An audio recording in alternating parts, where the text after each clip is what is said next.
Hello, I'm Essay, your AI essayist. Please note that all content, audio and video in this presentation are AI generated.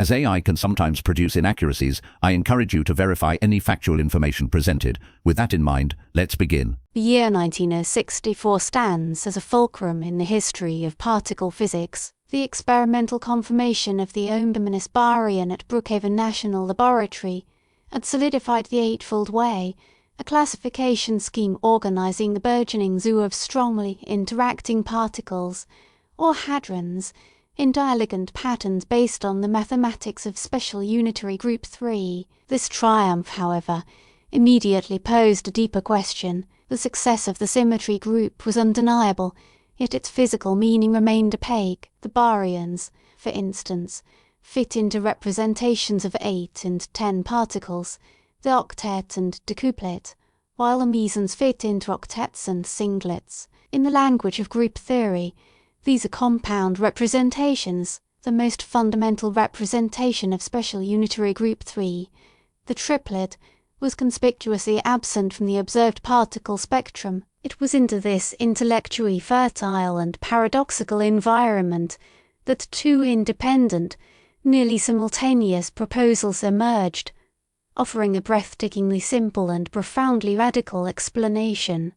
Gell-Mann, in his concise paper A Schematic Model of Baryons and Mesons, and Zweig, in his more expansive and physically assertive CERN preprint an SU3 model for strong interaction, symmetry, and its breaking, postulated the existence of a deeper layer of matter. This essay undertakes a rigorous, section-by-section evaluation of the core claims advanced in these two seminal works, interrogating the internal logic, the proposed mechanisms, and the conceptual frameworks that together laid the foundations for the modern understanding of subatomic structure. We will proceed by analysing the central arguments as they are presented, examining their coherent and revolutionary nature of their specific postulates within the context of their Section 1. The foundational postulate of a deeper composite structure. The principal claim advanced by both Gell-Mann and Zweig is that the known hadrons are composite systems. This idea itself,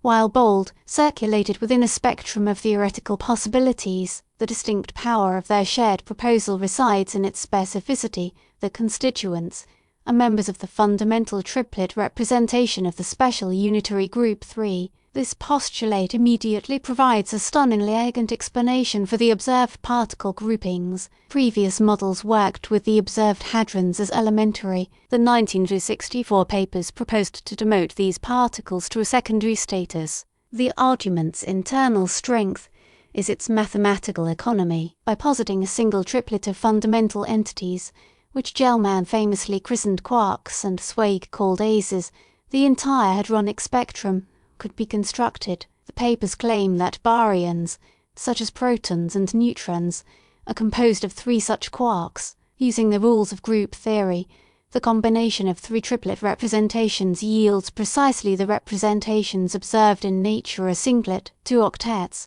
and a decuplet. The formation of the baryon decuplet, the very pattern triumphantly completed by the Gell-Mann, arises naturally from this construction. Similarly, the papers claim that mesons are formed from a combination of 1 quark and 1 antiquark. The mathematical product of a triplet and an antitriplet representation decomposes into a singlet and an octet, which perfectly matches the known meson families. The evaluation of this central claim reveals its profound coherence. It resolves the mystery of the missing fundamental representation by asserting that its members are the very constituents of everything else. The argument is one of parsimony and generative power. It replaces a complex and descriptive taxonomy with a simple, generative principle. The evidence presented within the papers is entirely theoretical and rests upon the successful mapping of the model's predictions onto the established empirical data of the Eightfold Way. The claim is a testament to the power of symmetry principles to guide physical inquiry, transforming the Eightfold Way from a beautiful filing system into a dynamic architectural blueprint for matter. Section 2. The assignation of novel quantum numbers. Building upon the composite framework, the next set of core claims involves the assignment of specific and unprecedented quantum numbers to the new constituents. Gell-Mann's paper, in particular, articulates this with stark clarity. To construct a baryon like the proton, which possesses a baryon number of +1 from 3 constituents, each constituent must carry a baryon number of 1/3. This was a startling proposition. All previously known particles possessed integer baryon numbers, with 0 for mesons and leptons. The assignment of a fractional baryon number was a necessary consequence of the 3-quark model for baryons, and its logical integrity is unassailable given that initial premise. The papers further claim that these quarks are spin 1/2-fermions. This assignment allows for the correct construction of the known hadron spins. For instance, combining the spins of 3 spin 1/2 quarks can produce a total spin of 1/2, as seen in a proton and neutron, or a total spin of 3/2, as seen in the particles of the baryon decuplet like the delta resonances and the omega-menace. The internal consistency of this claim is solid, as it correctly reproduces the spin characteristics of the ground-state hadrons. The most vital part of this section's analysis concerns the application of the Gell-Mann-Nishijima formula to the quarks themselves. The formula, which relates electric charge to isospin and hypercharge for hadrons, is expressed as the charge Q equals the third component of isospin I sub 3 plus 1/2 of the hypercharge Y. Gell-Mann takes the audacious step of assuming this relationship holds for the constituent quarks. By doing so, and by assigning appropriate isospin and hypercharge values to the 3 quarks, he derives their electric charges. The model contains an up quark and a down quark forming an isospin doublet, and a strange quark forming an isospin singlet. This structure leads directly to the claim of fractional electric charges,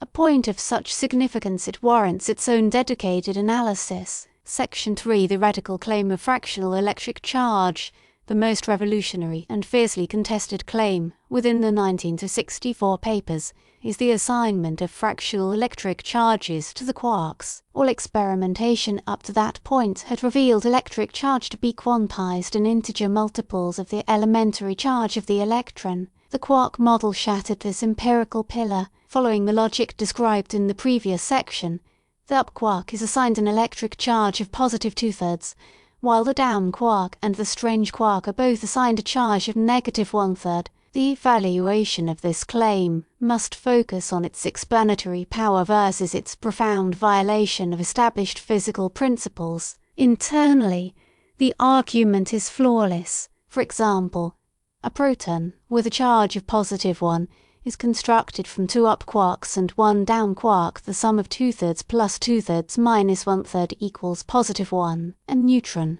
with a charge of 0 is composed of 1 up quark and 2 down quarks. The sum of 2/3 minus 1/3 minus 1/3 equals 0. The model's success extends across the entire spectrum of known hadrons, consistently generating the correct integer charges for all composite particles from these fractionally charged constituents. The claim's strength is its systematic success. It is not an ad hoc fix for a single particle, but a universal key that unlocks the charge composition of all hadrons. The papers present this as a direct and inescapable consequence of the special unitary group 3 composite model. The contemporary reception of this particular claim was one of extreme skepticism. Physicists were willing to entertain the quarks as a mathematical convenience or a bookkeeping device. Yet the notion of physically real, fractionally charged entities was, for many, a step too far. The argument presented in the papers was one of pure theoretical deduction. It offered no mechanism for how such charges could exist or why they had never been observed in isolation, a critical weakness, though Gell-Mann wryly acknowledged and which we will examine. Section 4. Zweig's insistence on physical constituents and dynamical rules. While Gell-Mann's paper is characterized by a cautious, abstract tone, presenting a model as schematic, George Zweig's preprint articulates a far more robustly physical interpretation of the constituents. Zweig's central claim in this regard is that his aces are not mere mathematical symbols but are the veridical, physical building blocks of hadrons. He argues from a more dynamical perspective attempting to explain not just the static properties of particles but also their interactions. A key claim in his paper is the introduction of what are effectively selection rules for particle construction, which would later become known as Zweig's rule. He represents the composition of mesons and baryons with simple diagrams, showing lines representing the aces flowing through the interaction. From these, he argues that only specific combinations, namely a quark-antiquark pair for mesons and a three-quark combination for baryons, are realized in nature. He uses this graphical method to explain why certain decay processes are suppressed. For example, the decay of the phi meson into 3 pions is much less frequent than its decay into 2 kaons. Zweig's model explains this by positing that the phi meson is composed of a strange-into-strange quark pair, decaying into kaons, which also contains strange quarks, is a simple rearrangement, decaying into pions, which contain only up and down quarks, requires the annihilation of the initial strange-into-strange pair and the creation of new, light quark pairs. A process his rule deems disconnected and therefore suppressed. Evaluating this claim reveals a nascent attempt to formulate the dynamics of the strong force at the constituent level. While lacking the formal structure of a complete theory, Zweig's rules represent a powerful and intuitive physical argument. His paper makes a stronger ontological commitment than Gell-Mann's, treating the aces as concrete objects whose behavior dictates particle phenomenology. This very concreteness was a primary reason his paper faced resistance from the CERN theoretical establishment and remained an unpublished preprint for years, a historical irony given that his physical vision ultimately proved closer to the accepted modern picture. Section 5. The implicit hypothesis of confinement, a critical evaluation of the 1964 papers, reveals that they create a profound puzzle even as they solve an existing one. By postulating the existence of physically real constituents with fractional charges, both Gell-Mann and Zweig are immediately confronted with a new and pressing question: why are these particles never observed in isolation? The paper's handling of this problem is itself a significant, though largely implicit, claim. The core of this unstated hypothesis is that quarks are permanently bound, or confined, within the hadrons. They do not exist as free particles. Gell-Mann addresses this issue with his celebrated and intellectually nimble remark: a search for stable quarks of charge 13 or 23 and/or stable diquarks would help to reassure us of the non-existence of real quarks. This statement is a masterpiece of scientific hedging. It simultaneously proposes an experimental test while suggesting the expected null result would relegate the quarks to the realm of mathematical fiction, thereby absolving the model of conflict with experiment. It frames the non-observation as potential evidence against the physical reality of quarks. Zweig, with his stronger commitment to physical aces, grapples with the problem more directly. He speculates that the binding force holding the aces together must be extraordinarily powerful, far stronger than the conventional strong force that binds protons and neutrons in a nucleus. He lacks a mechanism, but correctly identifies the necessary character of this new interaction. Therefore, the implicit claim embedded in both papers is the existence of a new, fundamental force or a novel dynamical principle responsible for quark confinement. This is perhaps the most forward-looking aspect of the works. They do not solve the problem of confinement, for that would require the development of quantum dynamics a decade later. Instead, the 1964 papers brilliantly formulate the problem. The evaluation of this claim is an evaluation of a question, not an answer. The internal logic of the quark model, combined with the empirical fact of their non-observation, necessitates the existence of a confinement mechanism. The paper's true genius lies in constructing a framework so compelling that even its most problematic feature, invisibility of its constituents, became a powerful and precise clue pointing toward a deeper and yet undiscovered theory of the Strom interaction. In conclusion, the 1964 papers, I. Murray Gell-Mann and George Zweig, represent a watershed moment in theoretical physics. A close evaluation of their internal claims demonstrates a framework of remarkable mathematical elegance and stunning predictive power. The central postulates that hadrons are composites built from a fundamental triplet of special unitary group 3, that these constituents carry fractional baryon numbers and electric charges, and that their combinations are governed by specific rules were internally consistent and systematically explained the entire known particle spectrum. Gell-Mann's formulation highlighted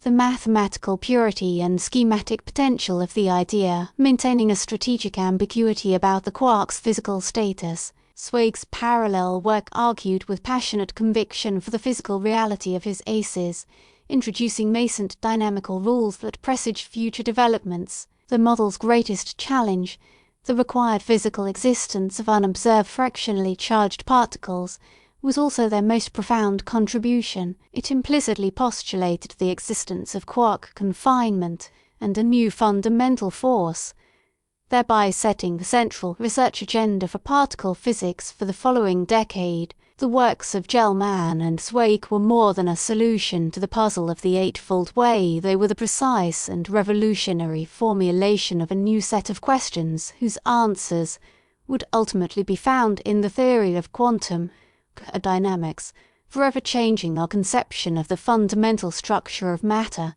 We really appreciate you tuning into this AI-powered presentation. Our goal is to push the boundaries of AI in content creation, and your input is invaluable. If there's a particular subject you'd like to see us tackle next, or if you have suggestions on how we could fine-tune our AI's creative prompts, please don't hesitate to leave your ideas in the comments section. We're excited to bring you more unique content very soon.